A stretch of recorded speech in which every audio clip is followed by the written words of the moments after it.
Welcome back, my friends. Currently, we're on day 264 of Russia's disastrous invasion of Ukraine, and in my last update video, I showed you clips from the liberation of the city of Kherson, and a common question that I got is, Jake, where did they get all the flags? How did thousands of Ukrainian civilians make it to the city center to celebrate, and they're all flying and wearing Ukrainian flags? Well, we have the answer. Here's a clip of what one Ukrainian woman in the city did to hide her flag for 8 months.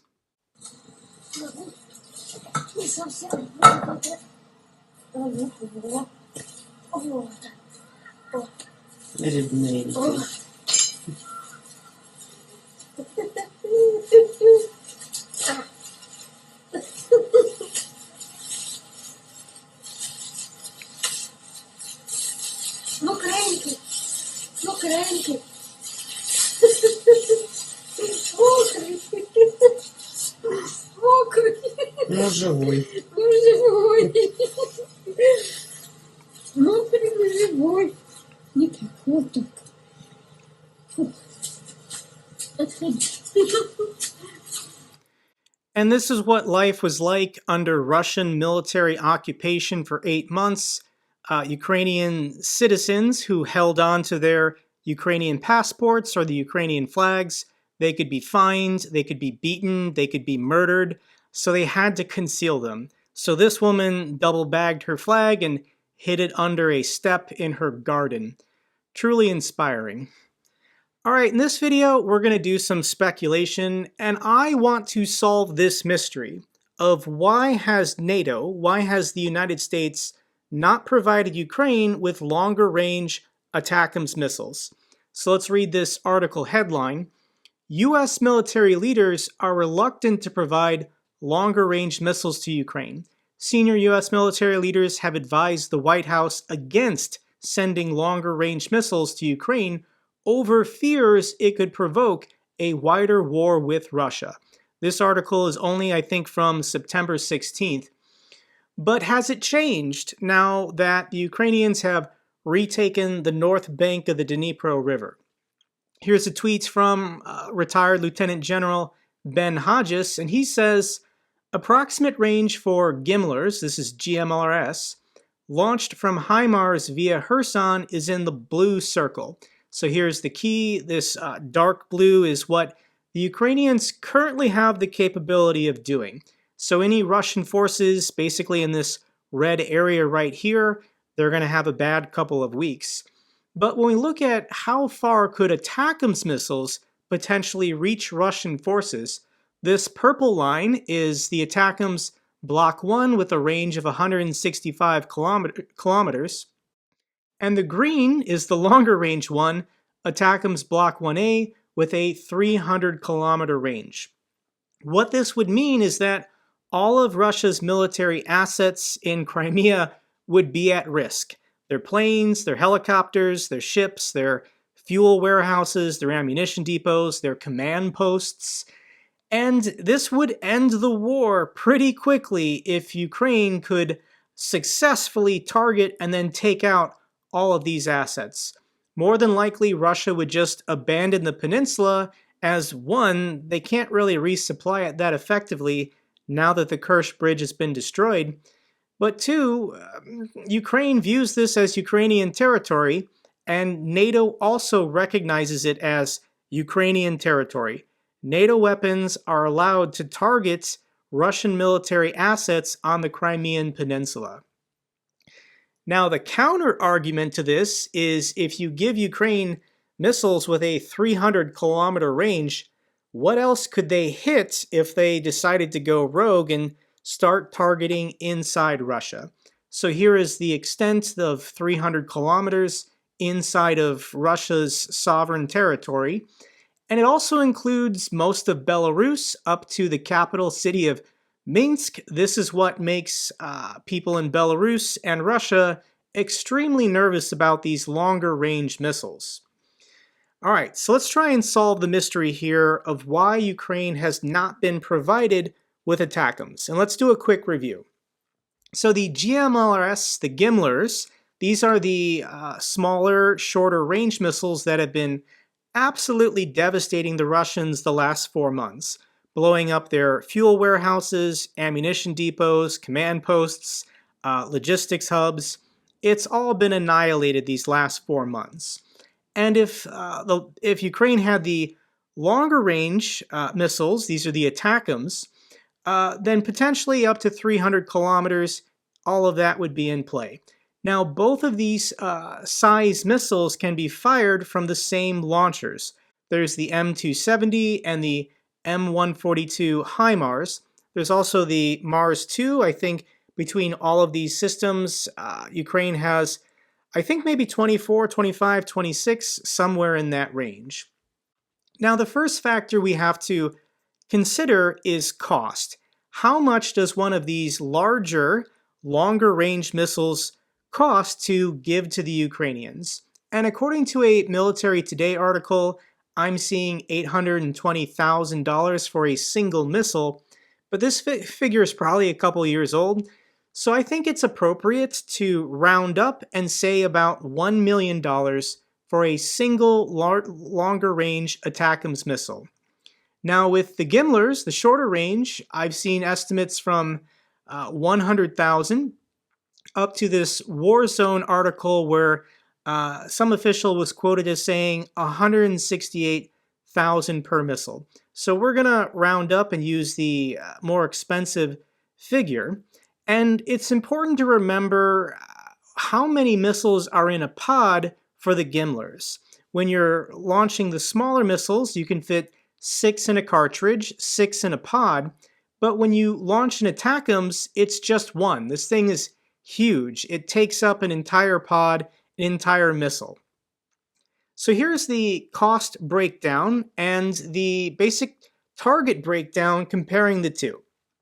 And for 6 Gimlers, it costs about $1 million. For a single ATACMS, once again, costs about $1 million. Now, with these missiles, they're both GPS guided. You can independently target 6 different sites if you really want to, if you have GMLRS. But with an ATACMS, you're only hitting one place that night. If a HIMARS crew can get maybe 1 or 2 cartridges fired off in an evening before they have to shoot and scoot, they're not targeting as much when using ATACMS. So this already gives Gimlers a slight advantage for the same cost structure. You can target 6 different sites.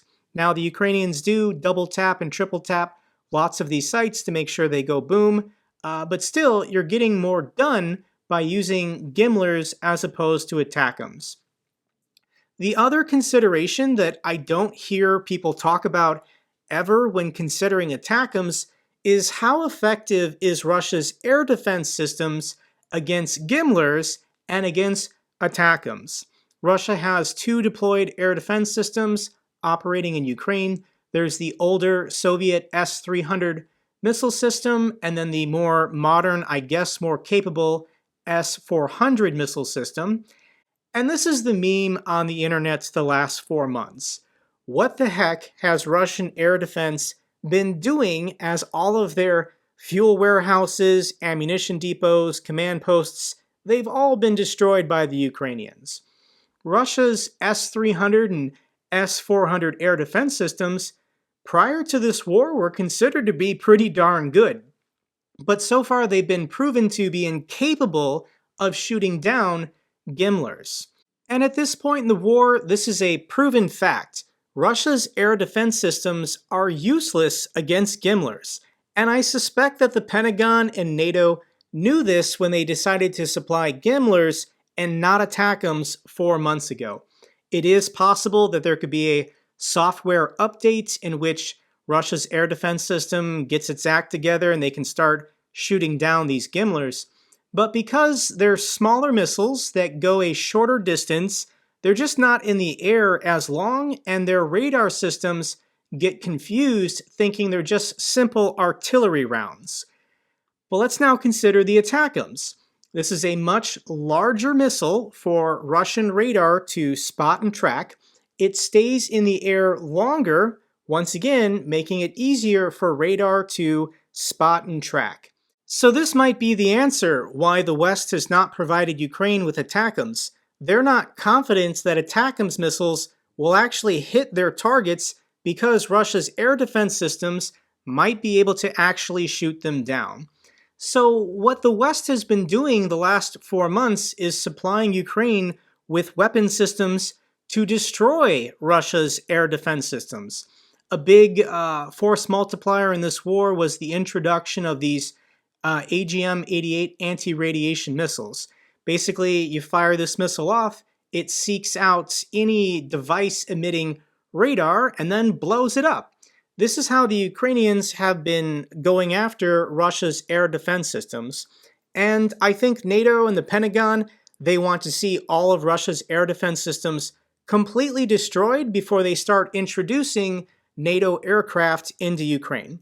So I think for Ukraine to get F-16s, they have to first prove that those expensive planes are just not going to be immediately shot down by the Russians, which is why they've been aggressively going after these radar and air defense systems of Russia.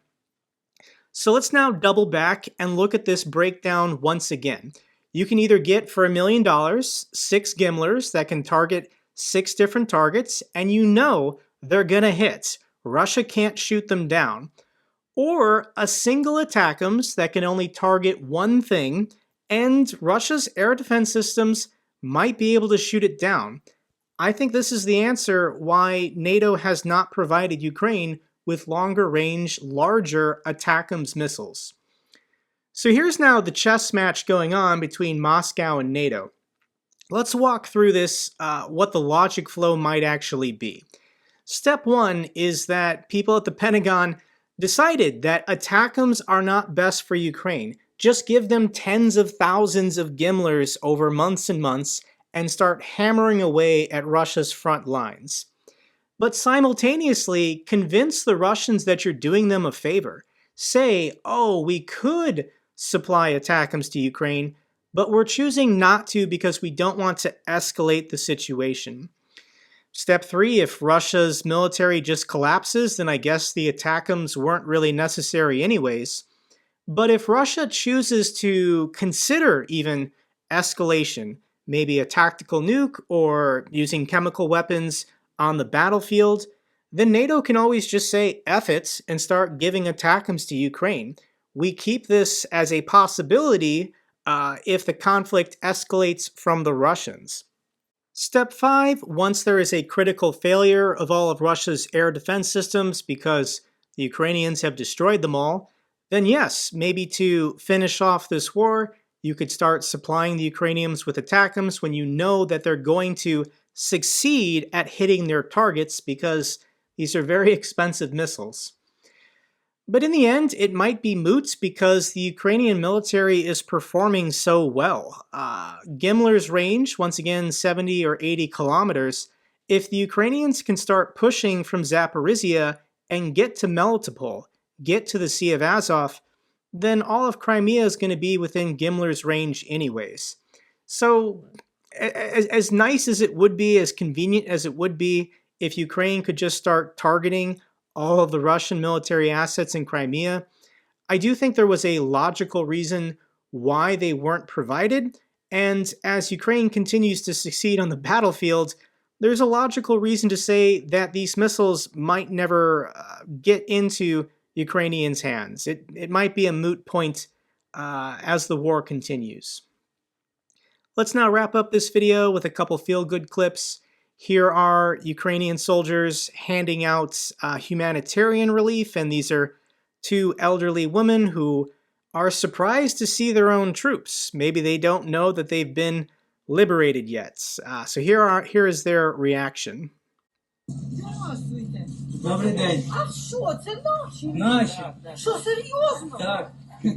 Не може бути, я не вірю. Може, тримайтеся вам. Ой, спасибо, і ще ж вони. Це ще Звичайно. одна сім'я, це друга. Спасибо, ой, спасибо. Все, тепер все буде добре. Здоров'я І вам.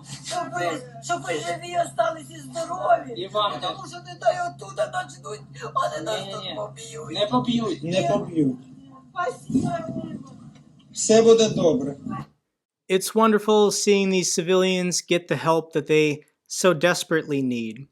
The final clip I want to share with you is of a woman singing, and I'm not quite sure if it's this woman. This is her Twitter account, Sofia Ukraini, and she says Ukrainians have been fined, beaten, exiled, and jailed just for singing this song. This isn't the Ukrainian national anthem, it's the other song that Ukrainians frequently sing. I don't know how to pronounce the name of it.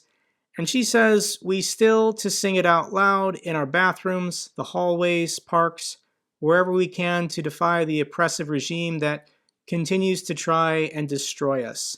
We will not be broken. Ой, у лузі червона калина похилилася, чогось наша славна Україна зажурилася, а ми тую червону калину підіймемо, а ми нашу славну Україну, гей-гей, розвеселимо.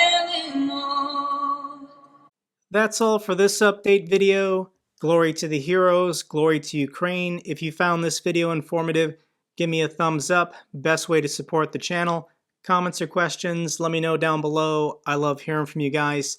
Till the next video, take care, be safe.